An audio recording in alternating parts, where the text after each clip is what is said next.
Hello, sports fans. How are we today? It's all good. Very good to hear. Good morning, good afternoon, good evening, wherever you are in the world. Welcome to RickyVillaTV. The name has now changed due to an observation last week from Eugene about RVTV being difficult to find because most people looking for RVs are looking for big-ass trucks. Yeah. Welcome, Simon. How are you doing, mate? Thanks, mate. Yeah, I'm good. Yeah, it's looking forward to tomorrow night's game. I'm still laughing at Arsenal yesterday.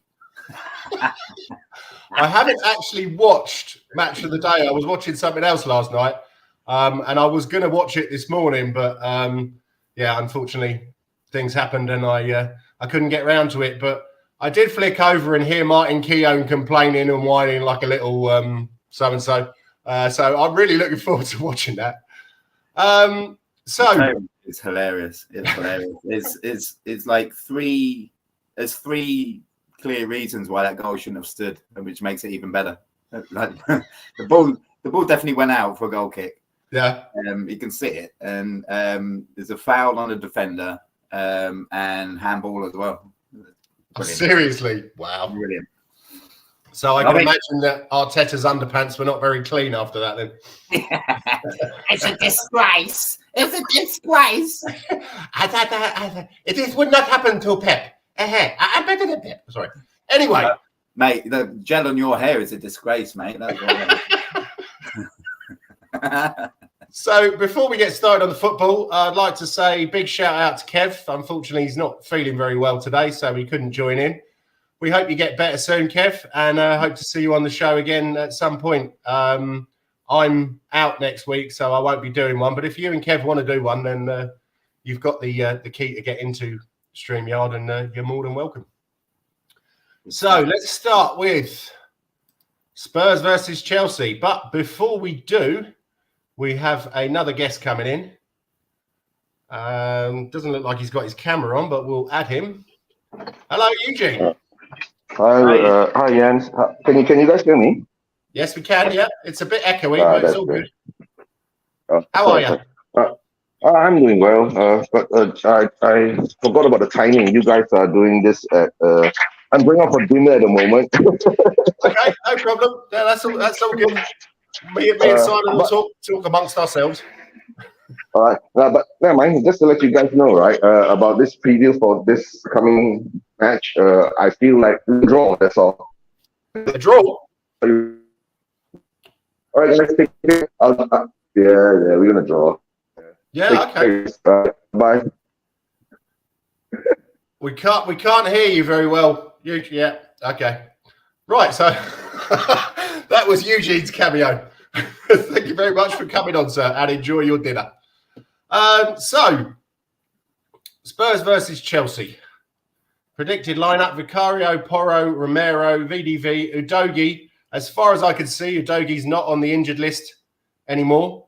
So he should be fit to play because, and that's good because Davis has got a knock as well. But then again, I suppose we could play Emerson at left back.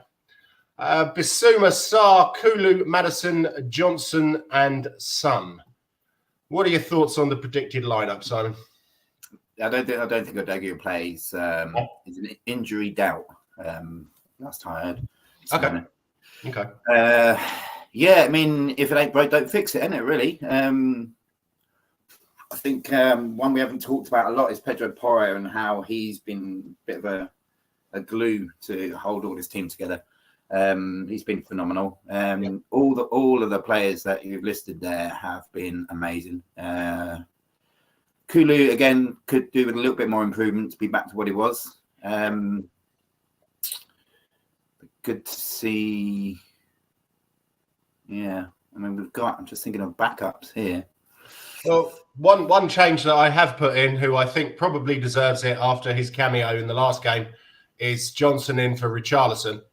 Now, I think I don't understand the amount of grief that Richarlison has been getting recently.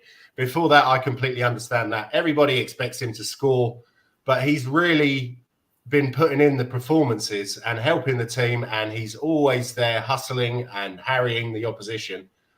So he probably hasn't been playing to his full capability. And I think Johnson, from what I'm hearing on social media, etc., he's living the dream. He's absolutely loving being here.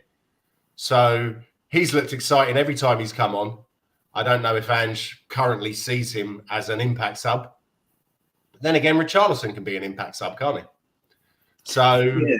Well, we don't know with Johnson because he's always come on a sub. We don't know what he's like as a starter. He might peter out after 60 minutes or something. We just don't know. Yeah, but I think he's more than earned his place when you look at the balls that he's played in, the assists and everything like that. It's been brilliant. I won't say Richarlison deserves the stick because I don't know what kind of stick he's been getting, but I think I'd be quite happy if Rishi never played again, to be honest. I know he's doing in that top left corner of the pitch. He's doing a bit of a job there. He's doing all right there, but it's such a minute area that he's any good in. And then anywhere else on the pitch, his touch is bad, gives the ball away every single time. A lot of people have been saying that we need him against Chelsea just for the shithousery, but maybe not. I mean, I don't want to be in a situation where we have to have a player that buys fouls and stuff. You know, I don't want to. Don't want to be like that. That's fair enough. We've definitely been a better team than Chelsea this year so far. Yeah, we shouldn't go out. Yeah. So they're 11th, and we had Lamella for shithousery, didn't we? And yes, yeah, and he was a lot better, and also I think he gave a lot more to the team. Because he would drop back a lot more than Richarlison does. I'm not saying he doesn't do it, but he was there, again, harrying and harassing the opposition, and just used to, especially against Arsenal, I used to love it. Him winding up, what's his name, wheelchair. It was absolutely hilarious. Funny story, actually, regarding the Gooners. I don't know if you read about it. Their under-18s were due to play Brighton yesterday. Right. And their team bus driver took them to Bournemouth.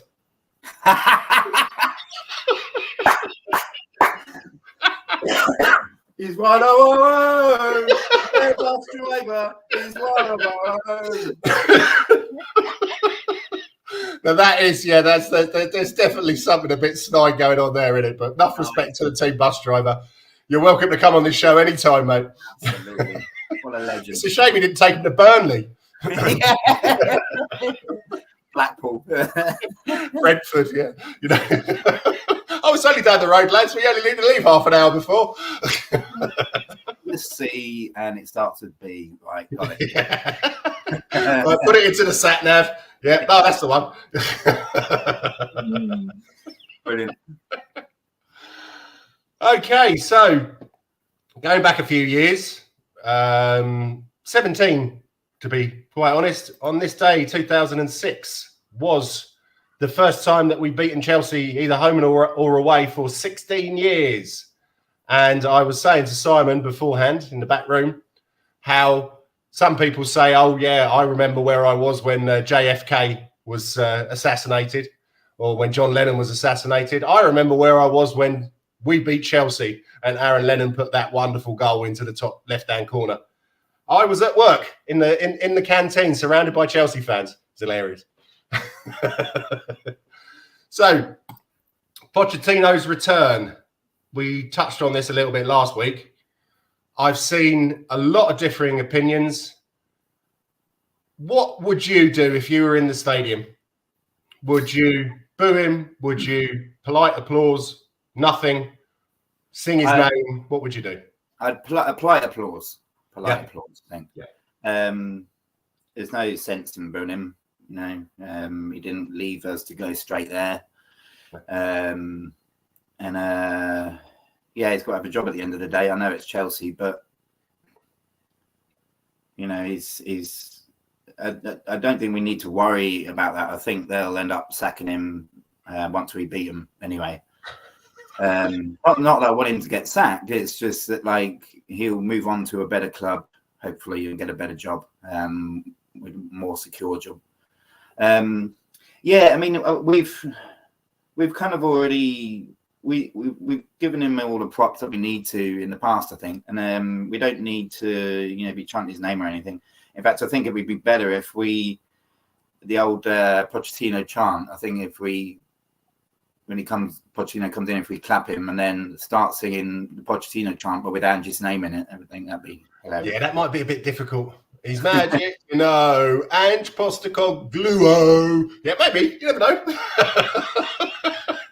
But I've heard, I was upset with him before he left. I don't think that we were playing particularly well. The whole thing before the Champions League final, if we win this, then I'm off. It just didn't sit right with me. But when you weigh up the positives and the negatives, I think there were more positives from him. Yeah. The season of 2016, 2017 was one of the best seasons that I've had supporting Tottenham. We were absolutely brilliant. And it was just fun. You knew when we played at home, we weren't going to lose. That was the season we went, the last season at the Lane, as you can see in the background. And we were unbeaten the whole season, and every week was fun, good football. Dele Alli was on fire, Christian Eriksen, Toby and Vertonghen at the back, Danny Rose and Carl Walker bombing up the wings. That was a team and a half. Now, so you could say a negative that we didn't win anything with that team when we definitely should have done if we had a manager who had that killer instinct. And I think that's where he was lacking. But I still have a massive amount of respect for him, although it is going down every press conference that he does. but I don't think it's. I think it'll encourage the Chelsea players and the Chelsea fans if we boo him. So just you don't even have to react when he comes out. If you want, give him a clap. Booing him, I think, might be counterproductive. But yeah, I think I think it's just going to be a thing of most people that go there will do whatever the crowd is doing. They'll just go along with it. Yeah, that's always the problem. That is always the problem. Yeah. That, when you're in a big crowd, you often will act like a sheep. So, yeah, I don't think it'll be productive. But you got to do what you got to do. If you want to do it, go for your lives, fellas. I feel sorry for him, really. He's had two clubs after us that are really difficult to manage, with the behind-the-scenes stuff and everything. Really, really difficult. And it seems like he's just taken the first job that's been offered to him, which he really shouldn't do. I think he's a good enough manager to flourish in a team that needs him rather than one that doesn't value him at all. Yeah. Because I don't recall, did he actually win anything at PSG? Yeah, won their equivalent of the FA Cup. Oh, okay.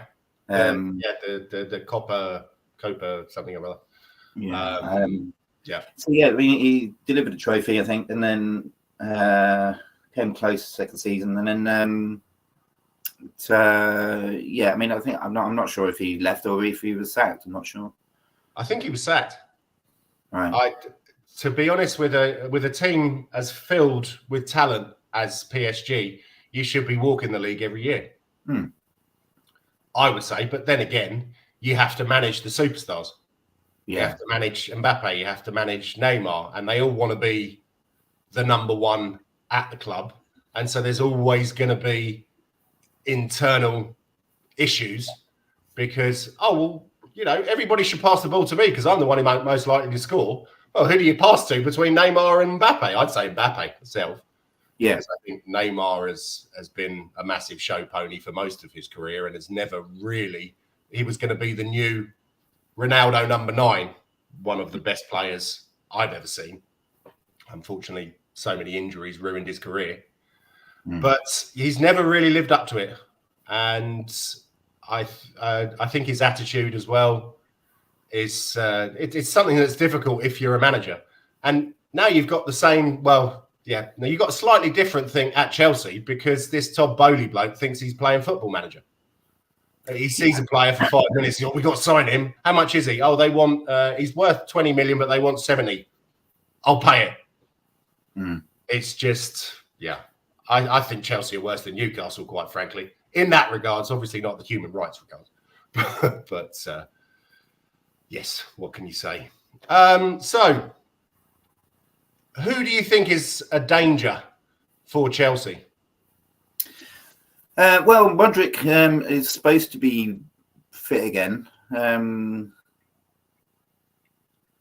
be honest, there's a lot of Neymars in there. Names that you were purported to be the next big thing, and then turn out to be nothing. Yeah. Because I think I'm just looking up the injury news here. Because I think Sterling, he's always been a thorn in our side ever since he played for Liverpool. He's crap beyond crap. Like he's good if you want to get a ball and bring it in from the touchline in a kind of Kulusevski kind of way, for an assist. Then he's all right at that. But I know he's had a resurgence in form, but overall, I think it's an accident that he's scoring goals. He's terrible. They've got a big injury list. So Chaloba's out, Chukwuemeka is out, Ben Chilwell's out, Fofana's out, Lavia's out, and Kunku's out. Yeah, okay. But Roja's back in. Amanda Broha's back in, and Modric as well. So it's hard to tell, isn't it? Like, I'm not convinced with Roja, to be honest. What they've got with just looking at a predicted lineup, it's Sanchez in goal, who I don't think is particularly special. I was very surprised when they bought him. Reece James, who's a decent player. Thiago Silva, massively over the hill. Levi Colwell, still very young, but a decent player. Cucurella, absolutely brilliant at Brighton, has been a complete shit show since he's gone to Chelsea. Yeah. Casado, still to prove himself. Fernandez, same. This Cole Palmer, who they bought from Man City, he looks decent. He's definitely one to watch. Conor Gallagher, again, not really sure. Raheem Sterling, as we mentioned, and Nicholas Jackson, who our wonderful friend Paul Merson said Chelsea are definitely going to win because Nicholas Jackson has got pace. Have you seen Mickey van der Ven? He's the fastest in the league, mate. Getting past Van der Ven. It's unbelievable. I reckon the geezer's still on the gear. Some of the crap that he comes out with is just unbelievable. I think they must do rehearsals, and he comes in and just says off the cuff stuff, and they're like, "Oh yeah, say that, keep that, say that." Oh, definitely. It's like talk sport, isn't it? But it sounds crap. Yeah, we know. Just say it. Just say it. But I'll look like a fool. You already do, Paul. You already do.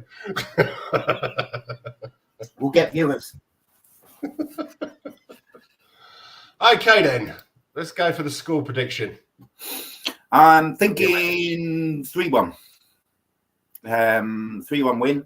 If we win, incidentally, speaking about Pochettino earlier, if we win, it'll be the first time since Pochettino that we've won 5 on the bounce, 5 Premier League games since 2018. So, okay, yeah, and almost this time 2018 as well. Throughout December it was. So, I think Chelsea are now down to 12th, aren't they, following yesterday's results? So I need to check that. Yeah. So they're basically a mid-table team. Let's treat them like a mid-table team, where all of them are mediocre and can be run roughshod over. Yeah. And they've got like 1 or 2 players that are decent, but that doesn't make a win in a team like that. Sorry. Yeah, I'm thinking 3-1. I think they'll score just because it'll be like a ricochet kind of like shot. They'll just be desperate at the end, blasting shots away, and one of them will ricochet and go in. Yeah. Massive deflection. Who's going to score for us then? I'm going to say I'm going with Brennan Johnson there. I think Johnson and Son, a brace for Son. Okay, nice one. And what about for them? Or you don't really care? It'll probably go down as an own goal in the end,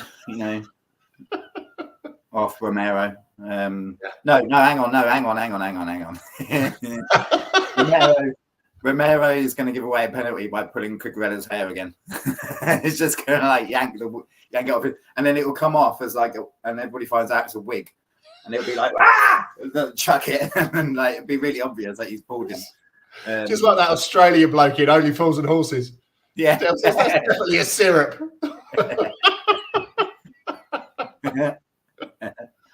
I think I'm going to go for a 2-1.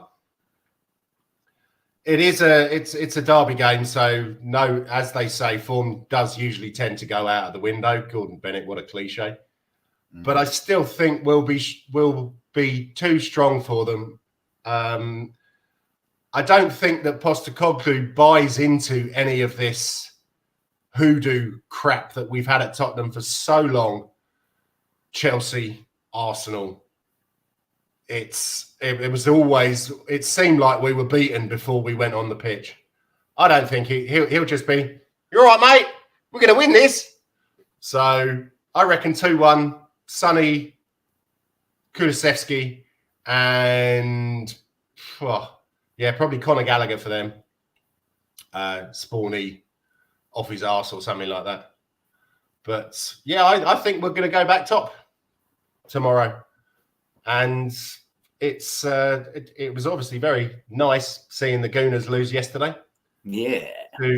In such a fashion as well. And with Arteta, from what I'm hearing, I haven't watched the post-match interview yet, but he lost control of his bodily functions, and there was a mess on the floor of the interview room because he was so upset.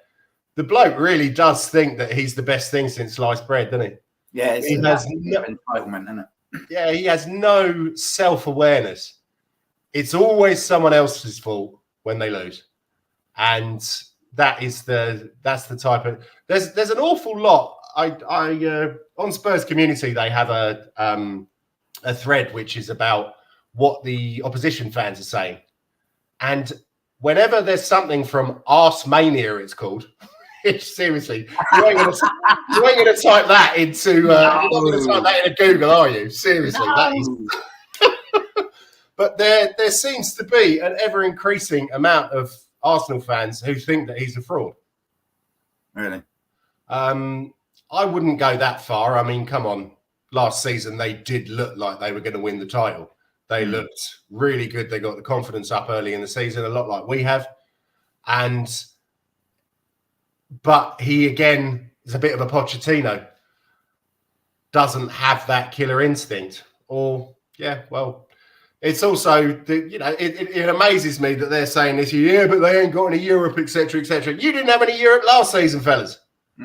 Exactly. So that's probably why it's a lot easier if you don't have Europe, if you don't have to travel places to the arse end of Europe or Kazakhstan, which ain't even in Europe, it's bloody Asia. But why shouldn't we be doing well? We've got a good manager, we've got a decent team. So I think we'll go back top tomorrow. Yep. Right. So some things that I asked in the Facebook chat about some questions that you wanted to ask. The new scouting team.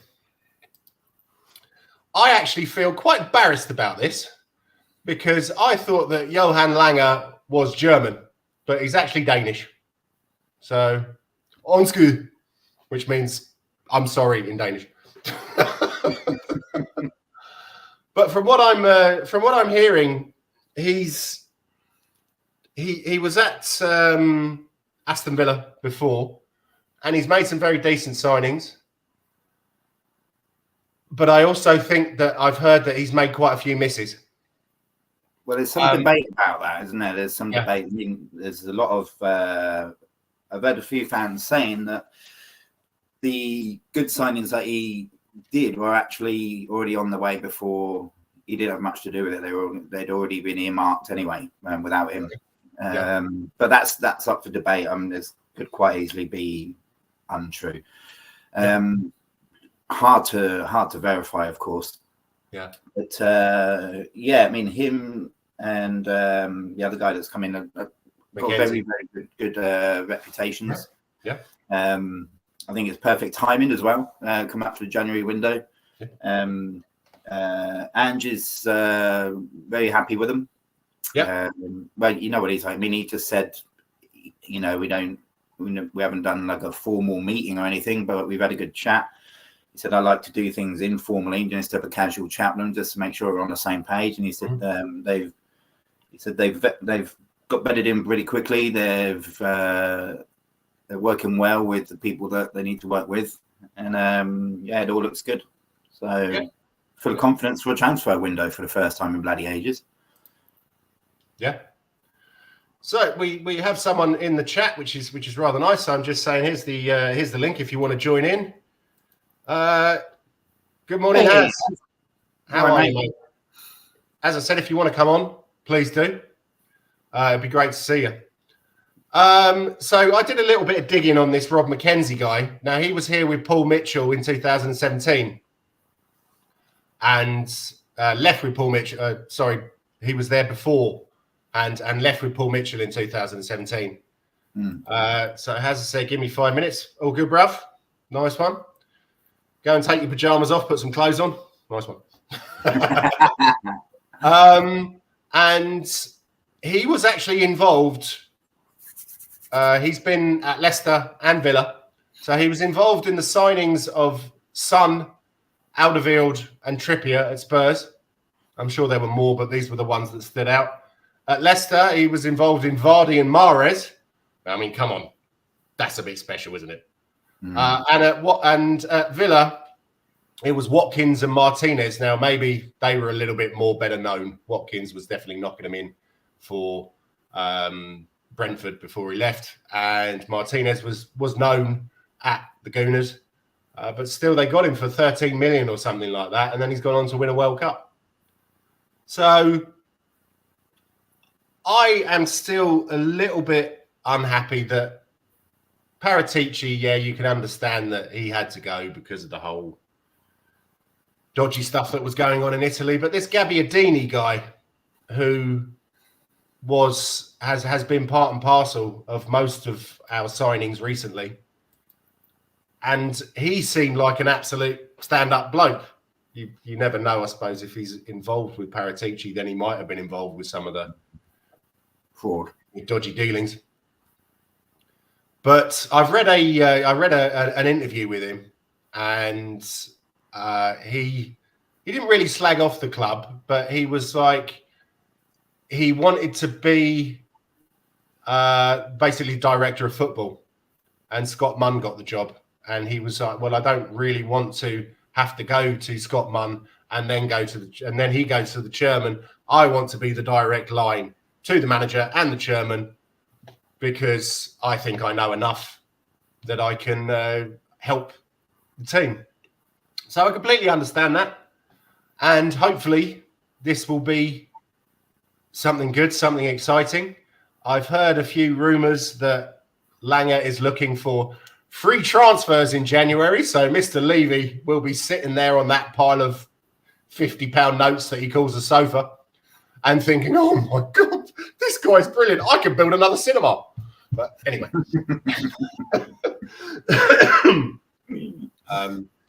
It is quite interesting how the whole Levy out is not quite as vocal anymore on Twitter, or maybe I'm just not seeing the feeds.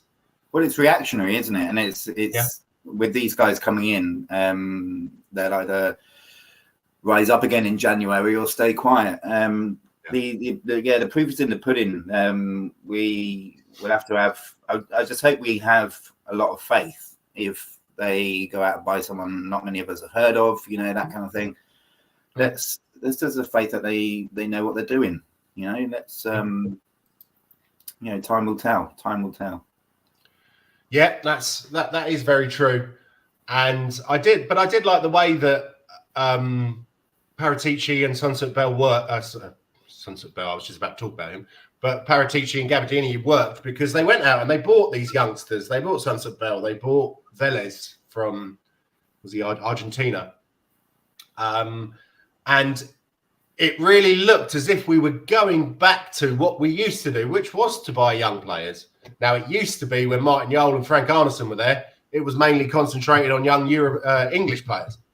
But because we have a very wide reach now. Sunset Bell is obviously English. He came from Chelsea. Vélez, I can't say I'd ever heard of him. And when I saw his stats I think he played for Rosario Central or something. He looks absolutely brilliant. And he's only 21 or 20. I saw him play on, was it Wednesday? Which I'm going to come on to in a minute for the under-21s in the EFL trophy against Peterborough. And he looks really, really lively. I don't think he's quite ready for the first team. But, yeah, you have to build from a young age, I think. We do have the finances, but we don't have the chairman who will sign off on the finances to go out and buy superstars every time. Yeah, marquee players. Yeah, exactly. It makes so much sense to sign young players. Yeah, everybody wins, you know. Like, it's an investment well before they get to the under-21s and the under-18s. You know, It's an investment by the club. So let's cash in on the investment. Simple as that. Yeah, definitely. So that builds me up to the next subject I want to talk about, under-18s and under-21s. So Spurs under-21s, or Tottenham Academy, as they're called in the EFL trophy, played Peterborough on Wednesday or Tuesday. I can't remember. No, it wasn't Wednesday. It was Tuesday because I was out on Wednesday. And we'd obviously beaten Colchester, I think, was it 5-0 or 5-1 in the first round? But this time Peterborough came along and they actually came with a few of their first team players. So we opened the scoring with Vélez and we looked good. But they were just a little bit stronger in the tackle there. Obviously grown men against a lot of our youngsters. And unfortunately, Jamie Donnelly had a bad game. He had a couple of chances to score. And I think the ball boys out in the car park at Peterborough were very busy. So that was a big shame because he's definitely one to watch. A lot of people are saying we should get him on the bench as cover for Maddison. He ain't ready yet. No. If he continues on the path that he's going, give it another season, and then, yes, get him on the bench. It would be nice to get into the Europa or European Conference League or Champions League so he can actually play probably some league games before Europe. And if we're in the lower competition, then he can get a start because it's all about experience. He seems like a really grounded bloke. His dad is absolutely hilarious on Twitter. It seems like he has a very stable basis. From what I can see, obviously I don't live in their house or anything like that. So I think he could go on and become our new Maddison. That's quite a big statement, but he's definitely got the talent for it. They then played on Friday against Norwich. We went 2-0 up. Then they got back to 2-2. Then we went 3-2 up. And then it was 3-3. And yet again, 94th minute, we got the winner. So they do like to score a late goal, the under-21s and the under-18s.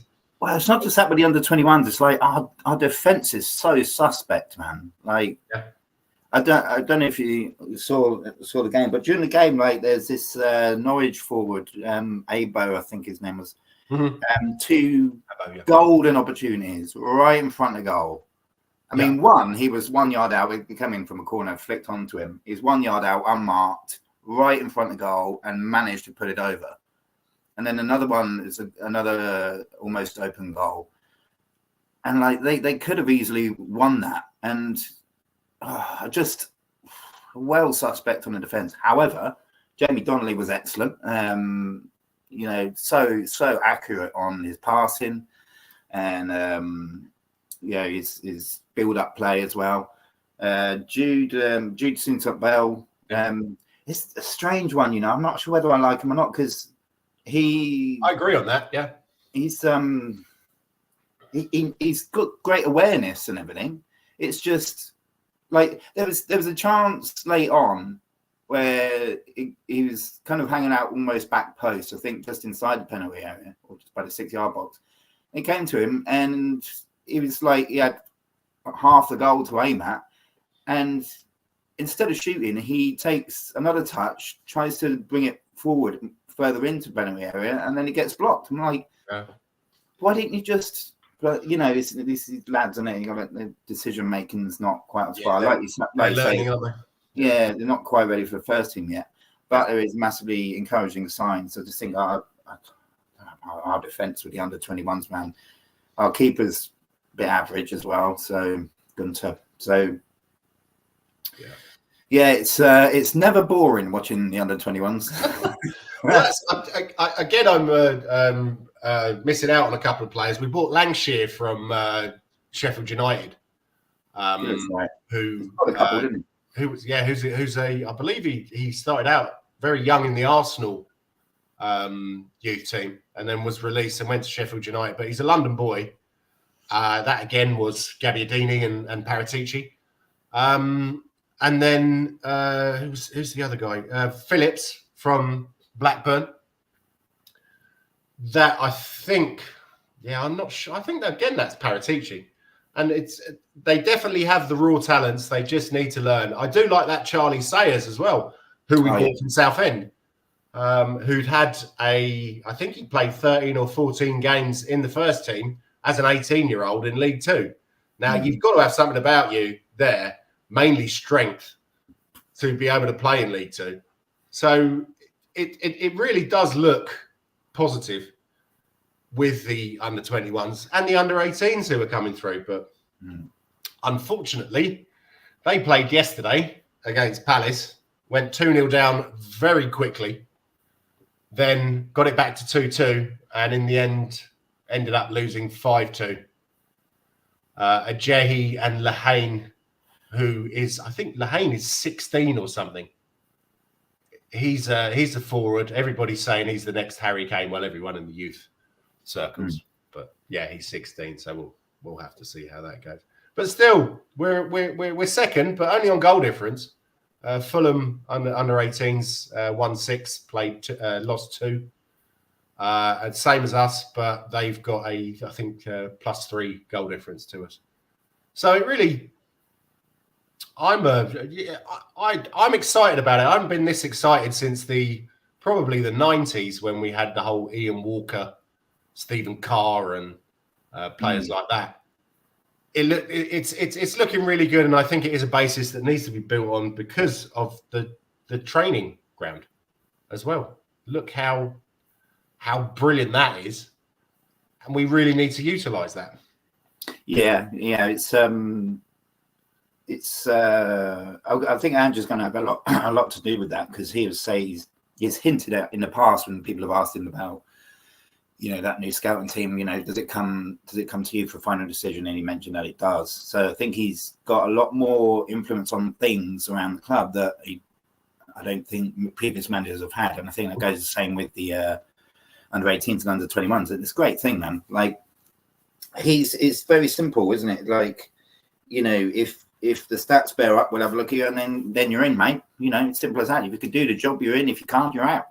It's simple as that. Yeah. And obviously, Donnelly looks like he can. Sayers looks like he can. Since Bell, maybe. Yeah. A lot of encouraging signs in there. Yeah, definitely. Right. Well, we have a guest who has just been commenting that he's going to come in. So. Hey, all right. Welcome, Haz. How are you, sir? Yeah, I'm all right. You? Yeah, not too bad, mate. Not too bad at all. Good to see you, Haz. How you doing? I'm watched your show in a while actually because I've just been busy. Sorry about that. That's all right. Don't worry about it. I have to say, I've got a new job and it's kind of taxing. So I'm a bit tired in the evening, so I haven't really watched an awful lot of other people's shows. All right. But I will catch up Don't worry. I always enjoy your solo shows. So I'll have a look, see, and give you some likes. Well, if you want a funny show, you should watch the show I did on Southview COYS with Harry and TJ and Justin. It was a bit of a wild one. If you read the comments. Okay. So it's actually pretty funny. So it's not. It wasn't because of that idiot slagging Harry off, was it? No. Okay. No, if you watch the actual show, it's actually really funny. But anyway, I'm not going to spoil it for you because I'll check it out. but a lot of people, because Marlon wants to. So what might happen now with that show, just because I'm on now, I might as well say it. So me, Harry, and TJ might do an exclusive preview show every week on that channel. Now it's like a trio, so it might it's just like a spoiler. It might turn into like a trio thing. So if anyone's watching, it might turn into like a permanent thing like that. So yeah. Well, if you want people to be watching on this show, mate, you've come to the wrong place. Yeah. we don't have a lot of viewers. Yeah. But thank you very much. Thank you very much for coming on. So we've already discussed the Spurs Chelsea game, but I'd like to hear your point of view. What do you think? 2 seconds. Speaking of jobs, I've got to go to mine, Teesside Lions basketball playing, and I've got to go and do my job there. So sub ref has. Okay. So Johnson's coming on for Kulusevski. Number 18 has for TV, or number 14 Simon says.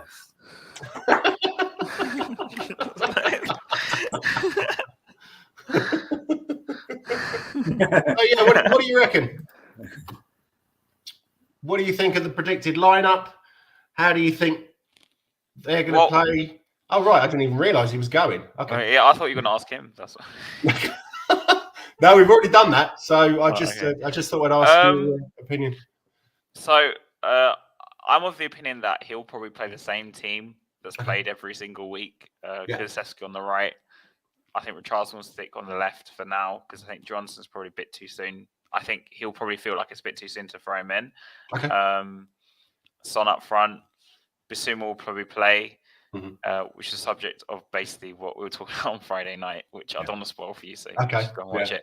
And whoever Bissouma, Sarr, and obviously Madders will play 100%. The back 4 or 5 kind of picks itself now. Obviously, you've got Udoji's 50-50, so that's the only question mark, I think. Right. And I think Davies has a knock. Yes. So I think Emerson's most likely to play on the left, I think. Unless Udoji is fit enough, I don't know. And then obviously you got Van der Ven and Romero, of course, and Porro and Vicario, who will probably play. I think those 4, 100%. Yeah. But what I like to see, I don't want to play Kulusevski in this game. I want to see Johnson. I want to see Johnson on the right. I'm really frustrated with Kulusevski. I've had enough.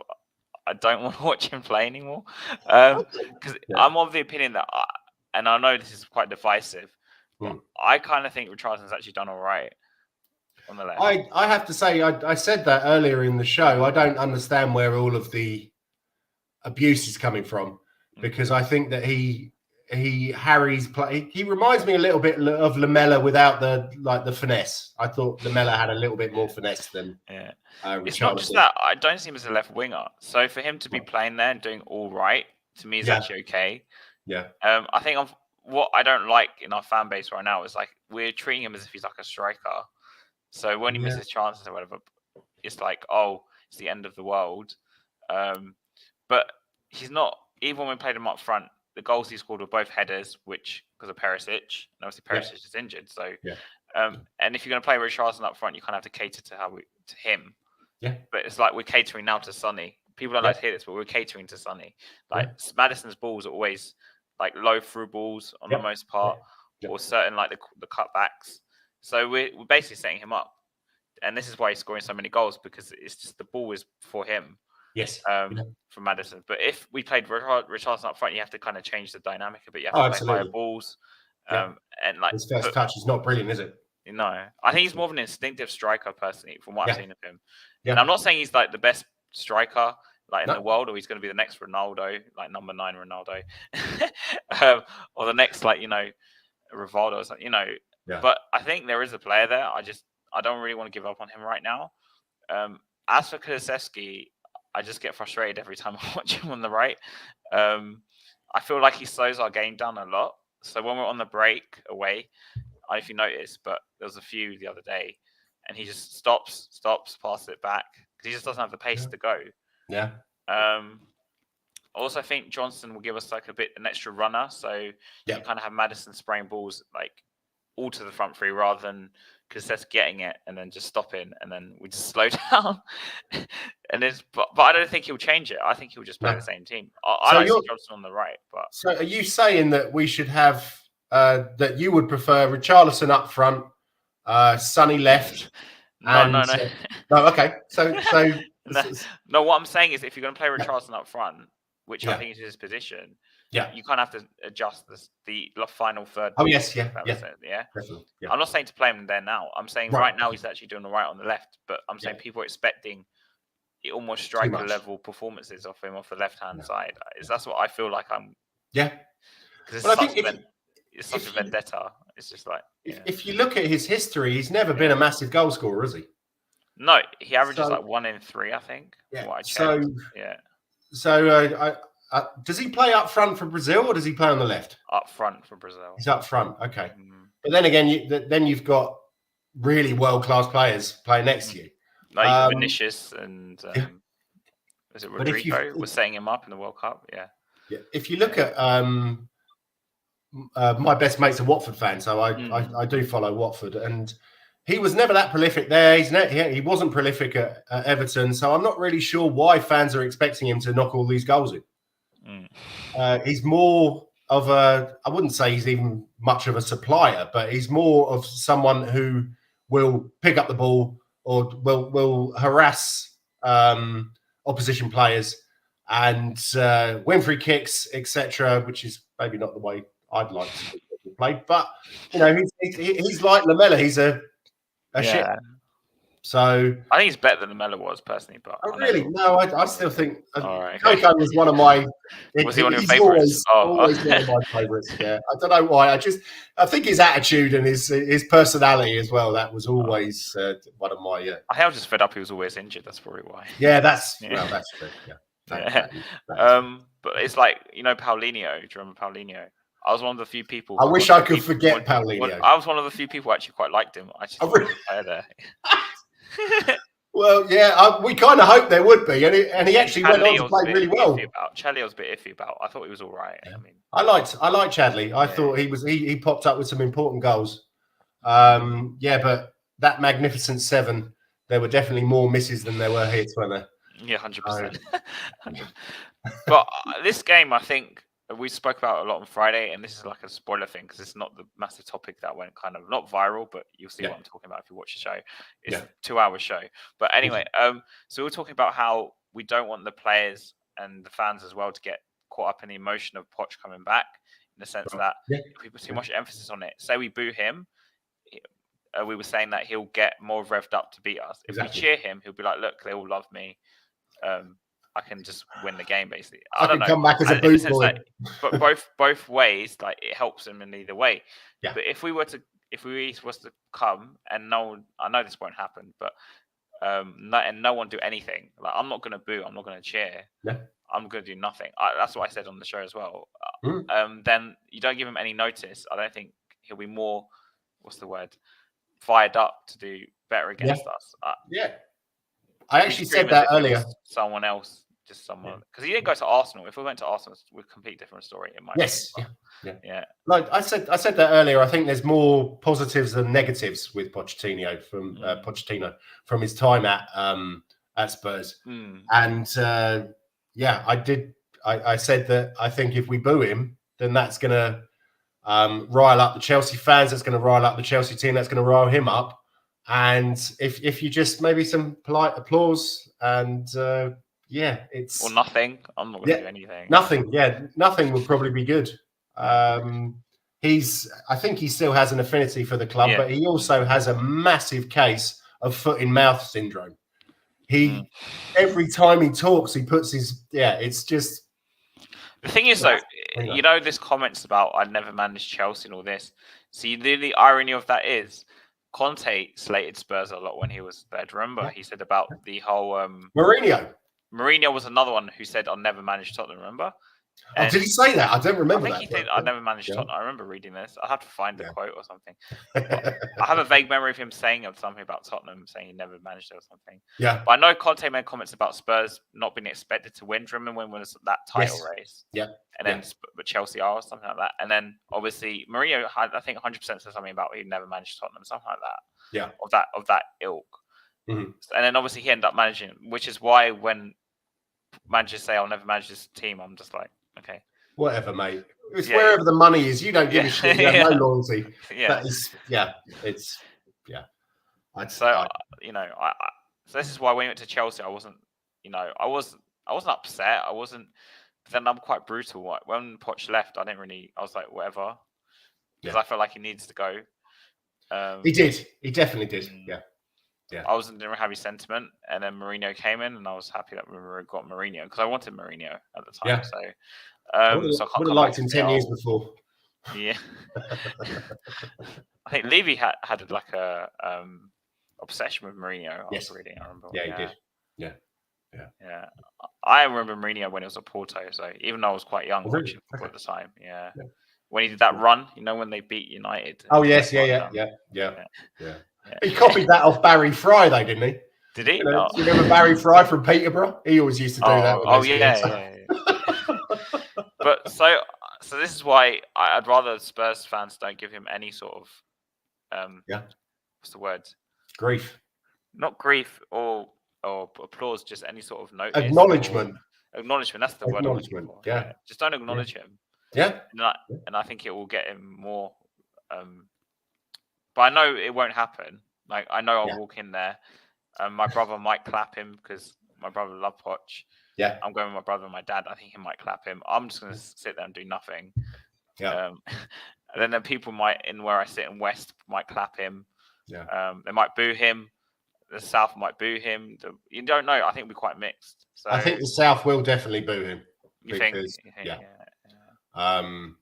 It's a case of people see stuff on social media, and also what we were saying earlier with Simon. If one person starts booing, a lot of people will start booing. Yeah. So, but there was something that we wanted to discuss, and obviously being a Tottenham fan in regards to football, I'm a born pessimist. Yeah. So, who's our first defeat going to be against? Hopefully no one, but invincibles. But I made that joke at the start of the season actually when we were 3-4 games in. But if I'm being realistic, we've got City away in December. Yeah. I think December's going to be the hardest month. May doesn't look too good either. I know. It's like, but December for me, if we can get through that and still be like top or second or third or something, and we're going to January actually buy some players, like make a difference, not just Jedson Fernandez and people like that. Louis Saha, Ryan Nelson. Yeah. People like that. Then maybe we might have a chance. But I think for us, I worry about us if Maddison gets injured. I think that's the one that scares me the most. Yeah, that's true. This is why I kind of want to drop Kulusevski and use him as like a backup to Maddison, yeah. Okay. And I'd rather try that out because I don't think we'll find like a proper playmaker in January. I think it'll be very difficult. But if I was to earmark our first defeat, I think, let me just Google this because I think City is like the 4th of December or something. Yeah, I need to double check that, but yeah. Okay, so moving swiftly on because I don't want to be too negative. 3rd of December, yeah. Oh, is it? Okay. Yeah. I'll make sure that I'm hiding behind my sofa for that one then. We've got City away. Yeah. So I think that'll be our first defeat. Yeah. We were talking earlier about Johan Langer and Rob McKenzie. There's been some talk about them looking at free transfers, etc., in January, which obviously Mr. Levy is going to be absolutely lovely. Yeah. Who do you think is realistic? Who do you think we could bring in that would? I'm not sure we need to strengthen don't need to strengthen the first team, but we need to strengthen the backups. Who do you think we can bring in for obviously a decent price? Because which doesn't happen that often in January, or on a free transfer, who will improve our backup options. Okay, so they're already looking at Jota, who's played for Celtic. Okay. Oh yeah. He's on a free transfer. Yep. From Saudi, so I think that one's. I would say That's go. big I wages, think it'll though, probably happen. I think it'll probably happen though. I don't know. Big He's actually wages. not. Apparently, he's not on big wages. He's Really? only like Okay. 100 something. Yeah. Okay. Yeah. Because we were discussing this on a previous show a few weeks ago. Yeah. So I think I think they'll go for him. I think 100%. Okay. I've been reading it all the past 2 months. It keeps coming up, and on MSN. Yes. Yeah. It keeps saying Jota. Spurs looking at Jota. Spurs looking at Jota. And he played up front. He played on either wing.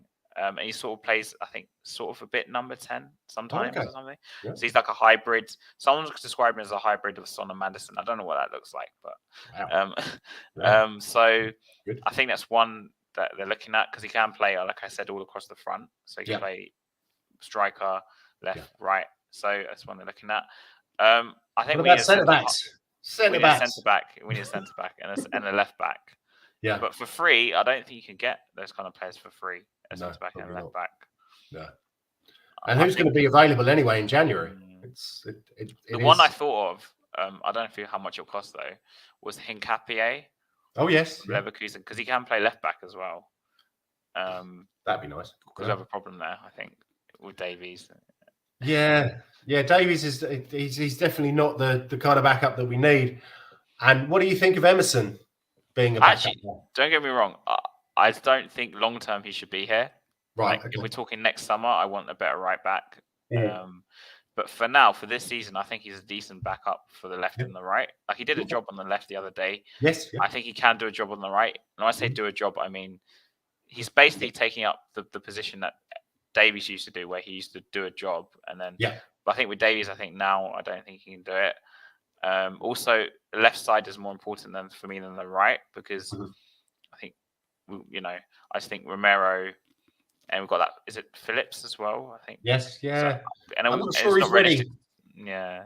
Yeah. He's. I don't know if you've been watching some of the under-21s recently. We are shipping a shitload of goals. Really? All right. Yes. So I don't think he's ready. Him or Dorrington. They both look great prospects, but I don't think they're ready to step into the first team. The early days. You think? Yes. Yeah. Definitely. But I think centre back is a necessity. Definitely, yeah. Like without debate, we need to go out and buy a centre back. Yeah. But I think left back is needed too. It's just what left backs are there? That's a good question. I haven't even looked. Yeah. To be honest, the only reason I thought of Hincapié is because he can do both, and also because we were linked with him before, so I thought maybe he could be someone that could do something. But they're top of the league, aren't they? So yes, I don't know. It's going to be expensive. And I'd rather left-sided. And I don't think we'll sign two centre-backs. I think that'll be very difficult. Yeah. But left-back, you know what it is? When Adoji was a massive miss the other day. Oh, yeah. We dropped off so much without him. So, I don't know. We need to find someone. But I think those are the three positions I'd strengthen. I'd get Jota, because he's playing under Ange. I think he'll come in and do something. I'd get someone like him, Cape, maybe for centre back and then left back. That's the three we should go for. Yeah. But I think Lo Celso is probably going to go. Well, I think it's about time, isn't it? Yeah. We've got a lot of deadwood. Yeah. Lo Celso. Yeah. But who? I don't know if you got any idea. But what about going back to Celtic? Who do they play at left back? Wasn't it that Tierney guy from Arsenal? You know what? I would have taken Tierney. Yeah. If very he was injury available. prone. Very injury prone. He's very good. When he's fit, though, he's really good. Yes. Yeah. He's I actually prefer him to Zinchenko. I know Arsenal. Yeah, I mean, who doesn't prefer anyone to Zinchenko? The bloke is a mouthy prick. Ever since he went to Arsenal. Oh, God. Yeah, anyway. It's not as annoying as Arteta yesterday. But... well, I still haven't watched Match of the Day. Have you watched his post-match? You should see No, I haven't. No, that's what I'm going to do that after. You know what? He reminds me of Wenger a lot. Like a mini Wenger. He's become that sort of manager now. You remember Wenger used to moan all the time. Well, it's an Arsenal thing, isn't it? You know, everyone's against us. Oh, the world's against us. They're basically London's Liverpool. So, it's But I anyway, mate. actually think Arsenal fans will be Arteta out by the end of the season anyway. So I was saying to Simon earlier in the show that I go on a website, Spurs Community, and they've got a what the opponent fans are saying thread. Really? And you see the amount of Arsenal fans who say that he's a fraud. For There Arteta, yeah. Arteta, yeah. That there are a lot of them, but then again, just so you know, simple. I'm not a double agent, but I'm sitting there on Arsenal fan streams that I go on sometimes, and I'm sitting there saying, Arteta, so I'm trying to get him rolled up, basically. Like your style has, like my friend goes to me, he's an Arsenal fan anyway. He goes to me, I go to him, your guy's gonna be Arteta out by the end of the season. I said to him. He goes, why? And I go, I'm gonna go on some streams because he knows I'm a streamer. Like, I stream, and I've been on some Arsenal fan shows, not recently, but I'll go and comment and say, Arteta this and that. And then they get rolled up sometimes because a lot of them argue between each other about like, Nketiah's one. And I'll make a joke saying, he's the next Henry and all this crap. And obviously, a lot of them think he's like rubbish. He is a rubbish, but I don't rate Nketiah at all. I think he's a championship striker. Yeah. But as in, yes, I'm just going on and just it's the best thing to do is just rile them up. But I mean, scoring a hat trick against Sheffield United, and now all of a sudden you're the best striker in England. Come on, guys. We know how many Arsenal fans there are working at the BBC. I watched them away the other day because they were arguing between each other on Murray's show, the rival, really? They have a rival show on a Thursday night. Okay. Yeah. And the Arsenal fans on there were three of them. They were arguing between each other about Nketiah. and you can love to see it. Still Murray, and who was it? Who else? Seeing them laughing their heads off watching these Arsenal fans. And Connor, it was Connor. I actually like Connor. Connor's decent. So you've got Connor, TJ, and Stefan, who's he's a bit delusional. And they're all arguing between each other about Nketiah. Oh, what a shame. And who's play up front? Who's play up front? It was brilliant. I was just sitting there just like this. Yeah, well, he's definitely no Bergkamp, is he? And he's no Pires. So that's what I mean. The Havertz signing you've got as well. Yeah, he should have been sent off yesterday, shouldn't he? Yeah, that's a red card in my opinion. Yeah, I think his foot was really high. Yeah. And they persisted with Nketiah as well. Partey out right back. There's a lot of things which are triggering Arsenal fans right now. Yeah. So yes, they probably wouldn't have helped. So this is why I think I said this at the start of the season. I think Arteta will die on the hill with the Havertz thing because he plays him almost every game. Yeah. And I don't know why he signed him. Only thing I can think of is the ego thing. Maybe he thought, "Oh, look at me! I'm a top manager. I can turn Havertz into a player." But he's just, the only way to play Havertz, and unfortunately, I'm going to make this comparison. It's like with Dele Alli. He's like a luxury player. You kind of have to play the system to him. Yeah. Okay. You kind of have to play Havertz as like a second striker. So you played a 4-4-1-1. You could probably get away with playing him as like a free role behind whoever's up front, like a Jesus even or something. But they won't do that because they play 4-3-3, and he's not worth it anyway. Havertz isn't worth it anyway. He's all right. He's not.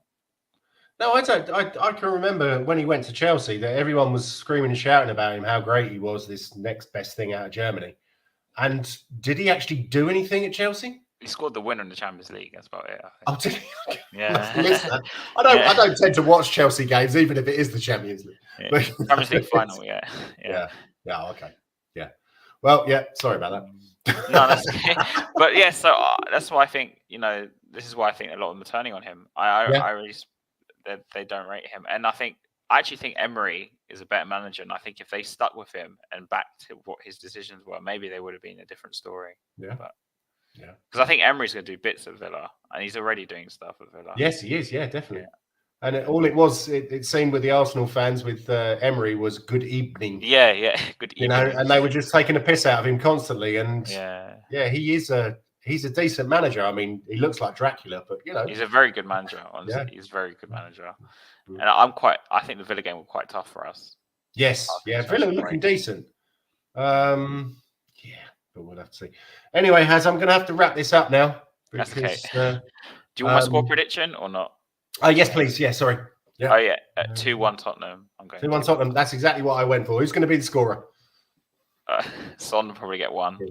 I think. That's what I said. I think Richarlison. Oh, I said Kulusevski. I think we're just praying that they score.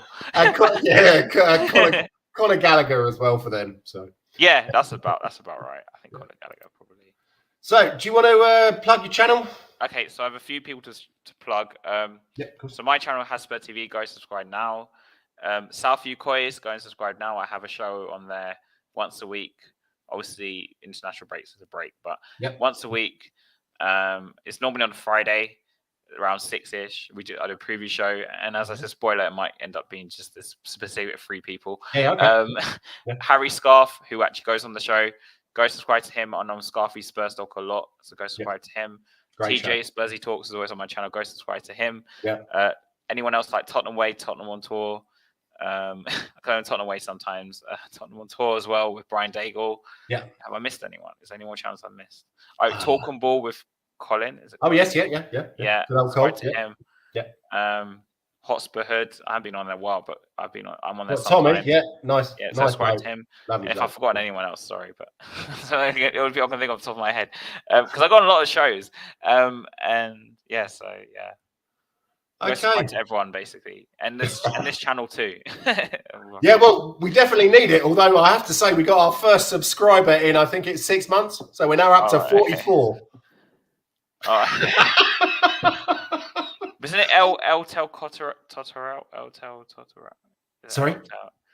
Eltel Cotterell. Go subscribe to him. I've got his channel. Oh, okay, yeah, I'm not sure. Eltel, what old Terry Venables? No, isn't it? Yeah, it's his channel is Eltel something. Okay, right. And also Savas, go subscribe to Savas. I know why we wouldn't be subscribed to Savas, but go subscribe to Savas. Okay, I'm not sure I know Sava, but Football Heritage TV. Yeah, anyway. Okay, yeah. If you don't subscribe to him, go subscribe to him. And now him and Perchy are doing a co-host show, so I don't know what's happening, but I think they're together now. But yeah. Okay. Sorry, I don't know Perchy either. So. All right. Okay. There's so many channels. It's just. I know. I'm sure I've forgotten someone, but yeah. But cheers for that, and thank you very much for coming on. No, and yeah, if you're ever, if you're free on Sunday mornings, you're more than welcome to come on. Yeah, as a regular, that'd be great. I'm trying to come on. It's just sometimes I miss it, or sometimes. Yeah. It's Sunday morning, and because a lot of people have a large night on Saturday, and I have a kid, so I have to get up early. So it's the only time I can do it when Olivia's out of the house. So that's why I do it on Sunday morning. Did you used to go on any other? I know you've been on Harry's, but do you used to go hit any other shows before you had your channel? Well, I was one of the founder members of Shellside Spurs. Oh, really? Oh, yes. Wow. Yeah. And then there was some issues behind the scene, and I decided to give it up. There were also some personal issues for myself. So and then I don't stream that much. I haven't seen the stream much at all. Oh no, they still I think do every Thursday, and it's still mainly about sticking Kit Kats. I know. Yeah. Yes, it's not a football stream anymore. It's about those people trying to get famous. Yeah. Not your sort of thing. Okay. No, not really my sort of thing anymore. But John, who is the founder member of Shellside Spurs, he comes on here occasionally when he's not playing football on Sunday morning. So. Also, before I forget, I just remember something. Eugene at Spurswation TV. Oh yes, subscribe to him. He was on for I think 2 minutes earlier because he mixed up. I invited him and he mixed it up because he was going out for dinner. So he said he thinks we're going to draw. All right. Okay. All right then. You take care, mate. And are you on later? Are you streaming later? No. No. Okay. I don't think so. No. Okay. No. Well, yeah, it's always a pleasure to see you, and thanks for having me on. Yeah. Yeah. Oh, yeah, you're very welcome. I won't be doing it next week because I've got some friends coming over from England, and we're gonna go to Haarlem and Amsterdam. I've got international break after Saturday's game anyway. Oh, is it? Okay, right. Of course. Another international break. But then again, I hope after that we've got Villa, I think, and then someone else, and then City, I think. Okay. Like yeah. Then it gets to like loads of games because it's December. Yeah. Yes. Yeah. Yeah. That's always fun, and let's hope we don't get too many injuries. Yeah. But, you take care of yourself, Haz. All right, take care. All right. Come on, you Spurs. Come on, you Spurs.